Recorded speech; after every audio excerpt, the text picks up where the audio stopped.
drinking? Bourbon. Good idea. Dugan. Dugan. Dugan. Hey, Gino, you're going gray beautifully, by the way. I haven't seen your raggedy ass for like 3 years or something. Yeah, I stopped doing those horror shows, man, for a while. Well, I sometimes just slam my dick in a door for. Yeah, that hairline yours, I like the fact you've taken it way back. It just grows that way. It grows further back. Good evening, weirdos, and welcome to yet another edition of Livin' Cruddy with Cruddy Joe. I am Cruddy Joe, and I'm here with the Getty Along gang. We got the Phantom of Franklin, Mr. Gene Coffinberry, and the Iron Chef of Franklin, Hungry Jimmy Hansen. And our very special guest tonight is the man who made Hammer Time popular long before that rapper guy, Mr. John Dugan. How are you, sir? Hey, ho! My fellow nerds might be surprised to learn that Dugan is actually hails from Brazil, Indiana. Yeah, right. Have you ever worked at the Tower Records in Nashville? No. Was there a Tower Records in Nashville? There was. Now, speaking of friends, how did you meet Dead Dick Hammer and why do you put up with him? Muck Etherton is my best friend. He was my best man at my wedding. He has been there for me during, believe it or not, he's kind of a sensitive dude. As big of an asshole that. Yeah, he's the lovable asshole. and we met actually online. And the first time I actually met him was Onlyfarmers.com? yeah, drive round in truck, dicks in butt.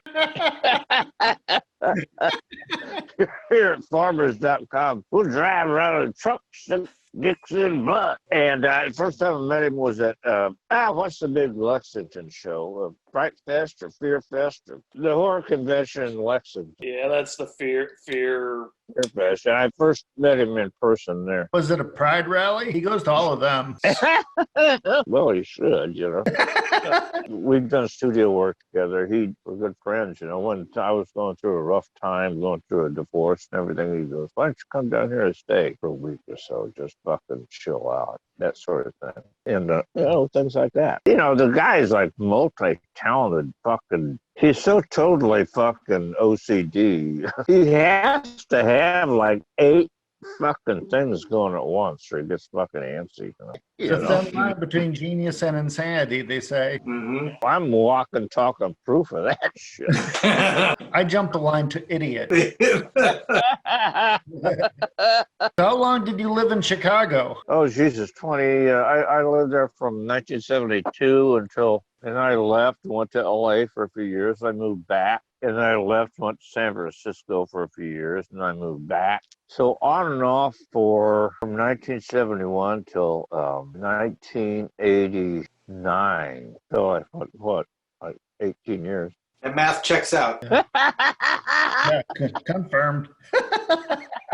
Thanks. Did you study exclusively acting at the Art Institute? Yeah, I just went to the theater school there. Although I spent lots of time in the art school and helping, collaborating on projects in the film and photography department, you know, modeling and acting student films. And I could, you know, one of the perks of, you know, going to school at the Art Institute is you can walk into the student ID, you can walk into the best fucking art museums in the world anytime you want to. Did they have a specific class for being the patriarch of a cannibalistic chainsaw-wielding family? That would have been, what class was that? I think it was improv, third year improv or something. I was young, and it was the 70s, and, you know, I just left home. And I'm sure many, many people feel this way as they get older, but I just wish I would have appreciated the freedom I had then more, you know, to be able to work part-time and go to school full-time and be doing what I love doing, you know. I don't want you rubbing in that you have a full head of hair. Got it? Wow, look at Joe. You know what? I'm almost 70 years old. Look at all this motherfucking hair, man.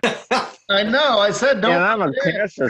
Hurt my feelings. I'm very sensitive over here. And I'm a cancer survivor. A good deal of it fell out. A weird motherfucking thing. Before I went into radiation therapy on my lower jaw, my beard to fall off, or fall out. It didn't just come. You come off in one piece. No, it was just like a like a fucking merkin or some shit. But no, it fell out. Most of my hair came back. Look at this shit, man. I haven't had cut since fucking the last week in January, and I've decided I'm not. Place I go to get my hair cut. I don't want some Peckerwood chick with a GED.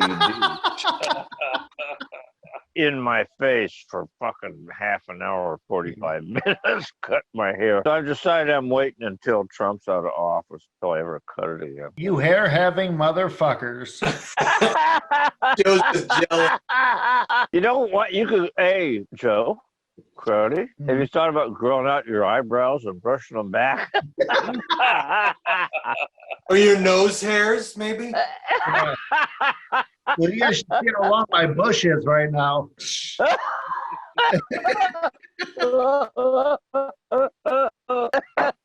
Now, obviously, people know you as having played Grandpa Sawyer on Texas Chainsaw Massacre, but do you ever get recognized as for your role as Thurston Howell III in Gilligan's Island? No. I did get... you were so good in that.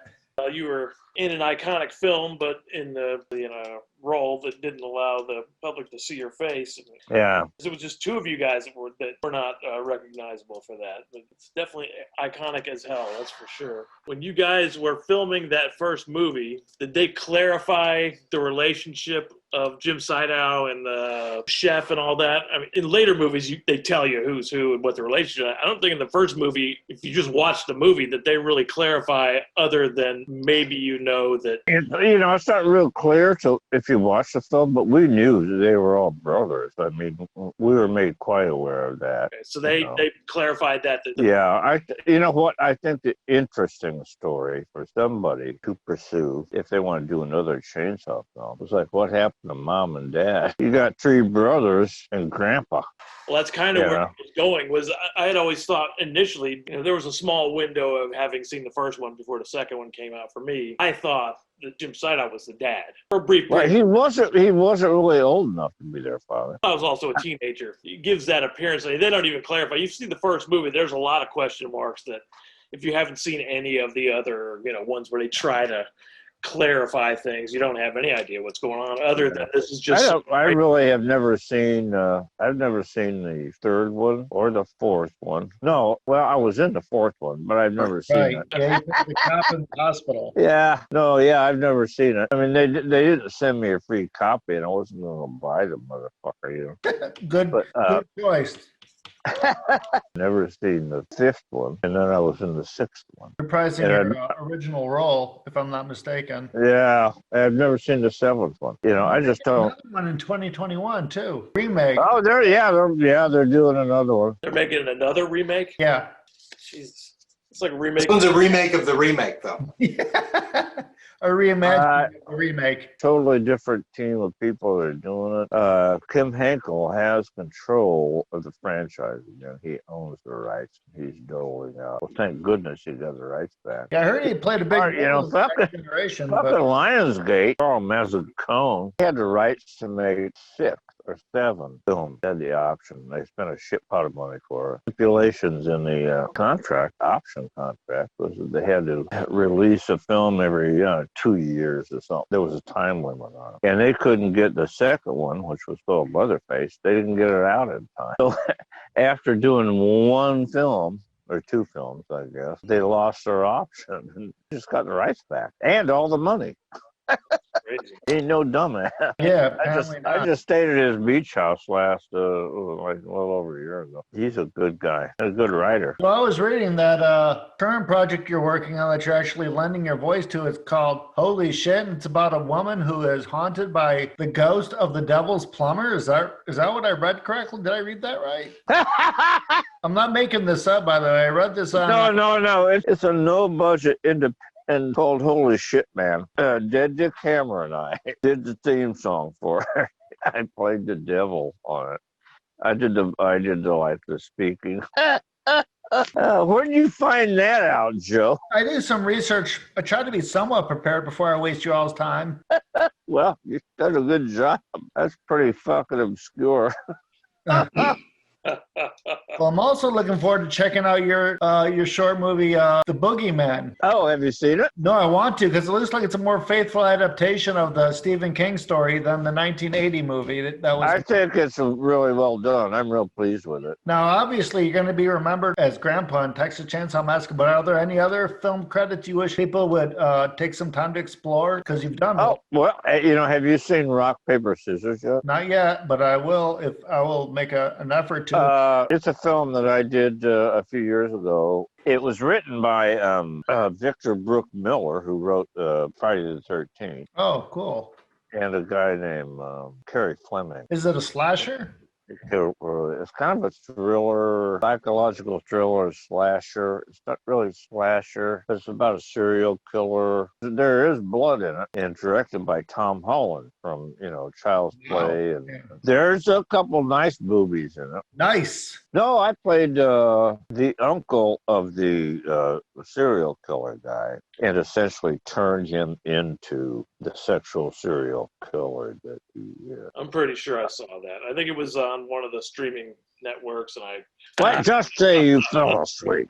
I don't usually fall asleep, so. Chicken shit. You mind going over a little bit of validating or devalidating some Texas Chainsaw lore? I'm sure you've heard. No, not at all. Is it true that you basically were the reason that the fabled dinner scene was as much of a gauntlet as it actually turned out to be because you wouldn't put on that fucking makeup twice? No. Gene, you've probably seen me answer this question before. I've heard you answer some questions, but I didn't hear this one. No, that's not it at all.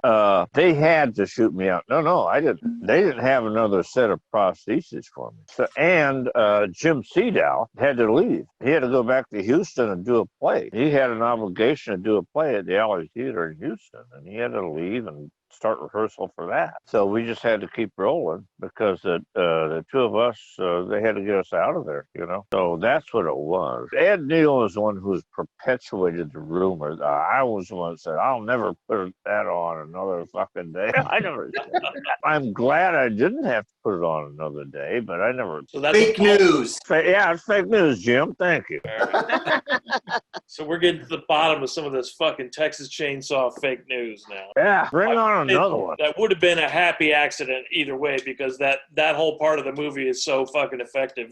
You got to rewind a bit to go back to the first time as a kid to see that movie and remember the effect it had on you. But that part of it continues to beat you up so badly. It feels like something like that may have been true. The thing about that scene is it took me a long time and seeing the film many times, recalling that huge day, which was, it was more than a day. Everybody in costume and makeup and the heat, and it was just fucking terrible and everything. And it took me just until a few years ago when I was watching the film again, had a personal appearance, before Q&A and all that. And it dawned on me, all of a sudden I got what the fuck Toby was doing. He was fascinated with the process of us getting all fucking exhausted.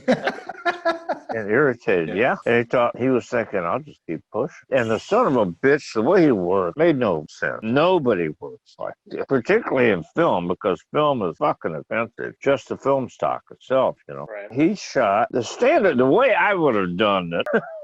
And I'm not a director. I would have shot a few master shots, I'd do a master shot, run the scene from one end of the table, then run the whole scene from the side of the table, facing the kitchen. And then I'd break it down into close-ups and two shots and shit like that. And just do the necessary dialogue for whatever little bit that you're doing. This is the standard way you do it, And so you do your close-up and you run fucking 3 or 4 lines or some shit. And then you move along, or two shot or over the shoulder. We'd have to do the entire scene every time. For the close-up, it's only on you. But everybody is there doing the whole motherfucker. It was just like, God damn. It was like he was trying to get it. I can't imagine being Marilyn Burns and having to completely freak out. Oh, she was so fucking abused, man. If this had been a SAG film, we would have been shut down.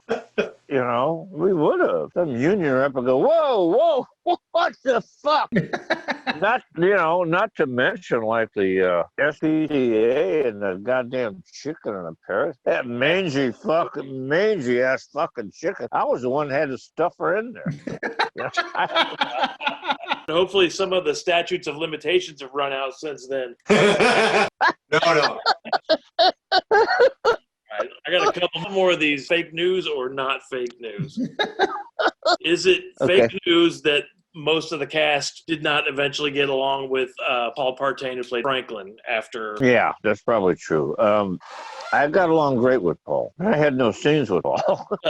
They had been shooting in that van for like 2 fucking weeks or something when I arrived. I met him right away. I just gotten off plane, red eye from Chicago. Take me forever. Anyway, Kim Henkel picked me up at the airport at 6:30 in the morning. He said, "You want to go get some sleep? You know, come out to the set. They're sitting up right now." And I said, No, I want to go out. So I met Paul as soon as I got there. As soon as I got at Kim's truck, he was sitting there.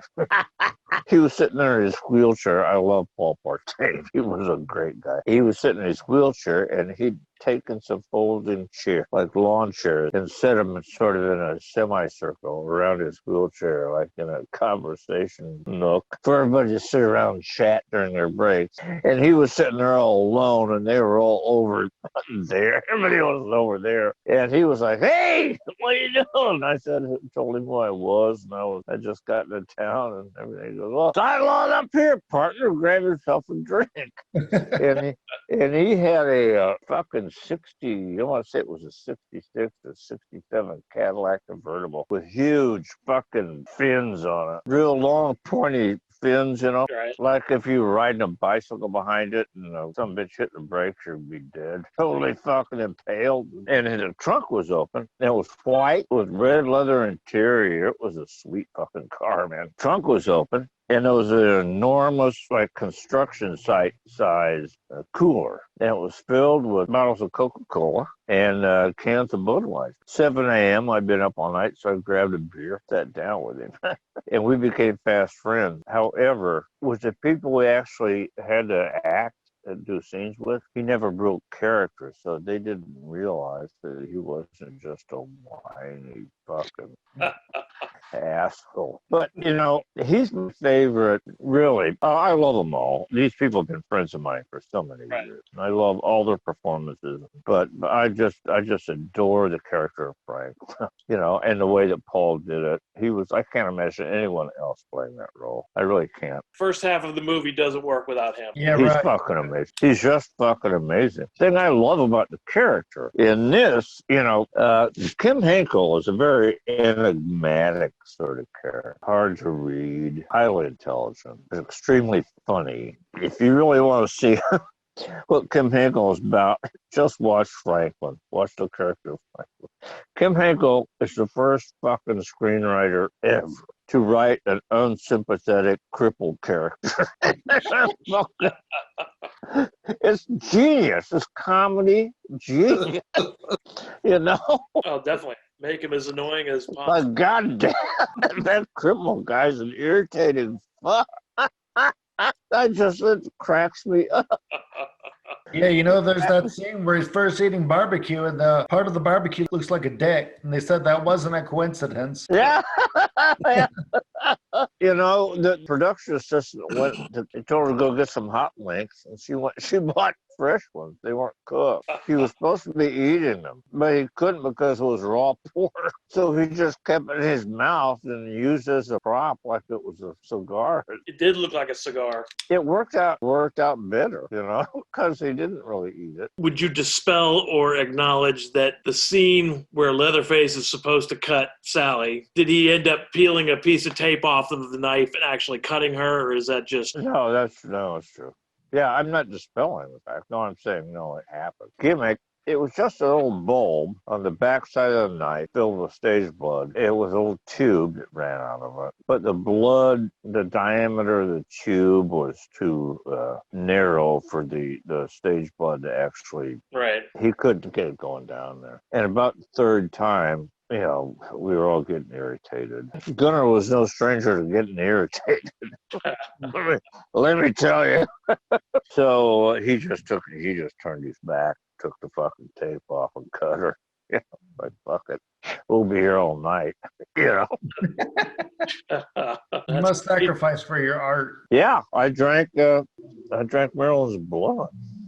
Pretty cool. Tastes great, less filling. So we're down to the part where we do some music lyric quizzes and movie quote quizzes. Basically how this works is I'll ask you a question. You can reach out to one of these two goofballs if you don't think you know the answer. I don't think that any of these questions are difficult. You'll probably get them all without any kind of help. First one is a music lyric question. I will say 3 lines from a song. You tell me the following line from that song. If you don't know it, you can ask one of these guys. Is this like, am I auditioning as like a new frontman for you or something? I'm not singing. Possibly. For the Cruggs? Yeah. All right. The first lines are, sit with elders of the gentle race the world has seldom seen. They talk of days for which they sit and wait. I have no fucking idea. You can pick one of these two, whichever one you think knows. Hey, Cruddy Joe, you look like you're smart about shit like that. Jimmy's the singer. I would ask him this one. He didn't I ask. mean, it's obviously Led Zeppelin, Kashmir. I mean, Yeah.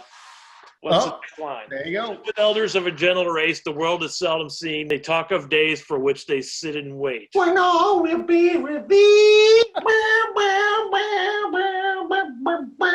Was that a chicken? We'll give John Yeah, it the is a points chicken. and take points away from Joe for fucking deferring the answer. Well, I wanted John to get it right, not me get it wrong for him. Part of the shtick is for him to guess which one of you is the right one. Oh, sorry, I'm an idiot. He wants it- Like Paul Partain, I'm an unsympathetic cripple. Well, what was the song? The song was Kashmir, Led Zeppelin. Jimmy guessed it for you, so you get points for that. All right, the next two are film quotes. Both of these, I would say, are very easy. If you don't know them, you can reach out to one of these two goofballs and they can help you out. But they can't say, "Oh, don't ask me, ask the other guy." That's all. I just did, though. But we took points away from Joe. We give it to John. He didn't know that. That's right. Woo, the Crudmeister. I love you, man. Two quotes I have here. The first one is the easy one. First quote is, "Right turn, Clyde." I guess I don't see enough movies and shit. Oh, Joe's got it. Oh, These guys are cheating already. You got to pick one of these two to help you out there. Joe. Philo Beto and Every Which Way But Loose. Yes, that's correct. Woohoo! Oh! Via yeah. Lifeline, John is 2 of 2. We have one remaining. This is the harder one. This one to me also seems like a very easy one. Yeah. Oh, wait. Was she a great big fat person? These are hard. Well, then try your Lifeline. I'm going to go with Cruddy Joe again. Jessica Tandy and Driving Miss Daisy. Oh, Buffalo Bill. yes. Oh, sorry. Buffalo Bill from Silence of the Lambs. Wait, was she a great big fat person? I got the monkey one, so come on. With your lifelines, you still tied the best score so far of anybody because nobody has ever gotten all 3. We've only ever had anybody get 2, so you equaled that. I suck at this, man. No, you're doing great. You did great. The last one is not a quiz question, but it's a challenge. Are you up for doing a Werner Herzog impersonation? Herzog? You can ask these guys to do it for you. German? Is he German? So, Pretty good. I've decided to haul, for this new film, to haul an entire ship through the Amazon with donkeys and men. Let's give it a round of applause. Yeah, we got a winner. That was awesome. That was his film, wasn't it? Was it Fitzcarraldo? Fitzcarraldo, yeah, that's right, with Klaus Kinski, yes. My There you favorite go. is still Laguerre, the Wrath of God, though. Oh, yeah. That's he's a fucking strange dude, man. Germans. Do we have a Jimmy's Cruddy Cuisine this week? Yes, Jimmy! Woohoo! I think this week I had a fail, actually. Oh, no. Wah, wah, Yeah. wah. It happens. Oh. And that's one of the things about being a chef. We're going to have to start doing Joe's Cruddy Cuisine.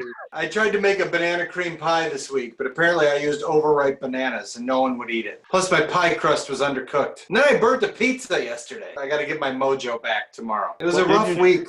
Banana cream, you should have blind baked the crust before you. I did, but not long enough. I should have done 40 minutes. I only did like 25 minutes. And I will not use ripe bananas. Overripe bananas are bad. But I I made my own custard to go in it. That was pretty good. But I tried to make a meringue and everybody told me not to. So. Google how to properly administer a cream pie. I thought it wasn't that kind of show, Joe. So I guess the lesson here is, Gene, you can't let failures in the kitchen deter you from continuing. It's like, I've been doing this for so many years. How can I fuck that up? It happens. Simple thing. I want you to make me Jimmy Cruddy version of the Banana Julius from the Orange Julius chain. Poof, you're a banana Julius. I knew that was coming. That doesn't satisfy my craving for a banana. All Julius. right, I'll look into it. I don't remember banana. Julius? Who's gonna eat this? Are you gonna drink it if I deliver this? I will. I used to All crave that when I was a kid, man. For sure, there's orange juice, bananas, some kind of creamy content, some chipped ice, maybe. Creamy content. Probably some Yeah. no cream pies. Yeah, Jimmy, I challenge you to go to Gino's house and give him a cream pie. No, it's not that kind of show, Joe. Hey, Cruddy, it reminds me of Do I have Jack sauce in my hair? that hole on the end of your nose there, but When I worked at Hardee's as a kid, every time someone ordered a sundae in the drive-thru, I would always ask, "Do you want my nuts on that?" And I only got called out once about that. Put your nuts on it. When we were signing on tonight, Joe asked me, he goes, "What should I call John Duke?" I was like, "Well, he likes everybody to call him Doogie." hey, you can call me Doogie here. Dugan. Or maybe now that I know you, we better call you Mrs. Hammer. I love my muck. And we all love the muck. He's awesome. For an asshole. I don't know if John has anything he wants to promote. We're going to production, hopefully, in Texas in November on The Blues Man, which is a horror film, independent horror film about I'm playing a pawn shop owner who fences a guitar, who takes a guitar in that just happens to be Robert Johnson's guitar that some grave robbers took out of Robert Johnson's grave. Somebody wants that fucking guitar. A very bad individual wants that guitar. I like the premise already. Mm-hmm. Yeah. Yeah, And it's going to have Ed Neal and I are signed on to it so far. I don't know who's playing the bad guy yet. We have a great lineup of blues musicians and things that are going to be doing the music, and I'm really looking for really looking. It's a really tight script, and we got some investors that look like this is the fucking real thing, you know. They let you perform the entire role in the voice of Werner Herzog. I'm waiting for John's remake of Fitzcarraldo now. Can I do it in the bathtub?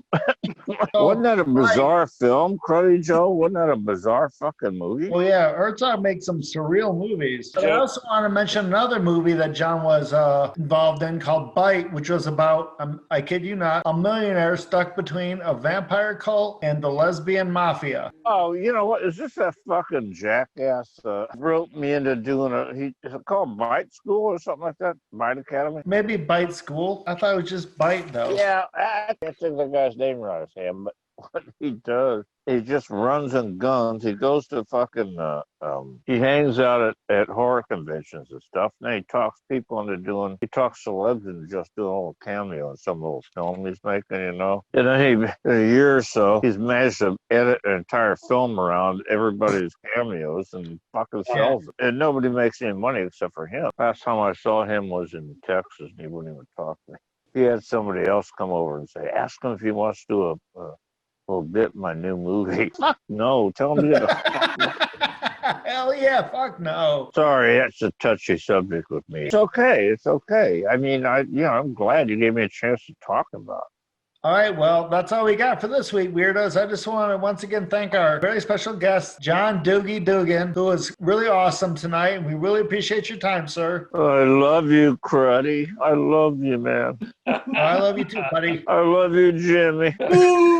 Keep on cooking. That's all I know how to do. Love you, Gene. Love you, John. Yeah. Oh, let me know. What's going on with the crowds, man. Yeah, let us know, Gene.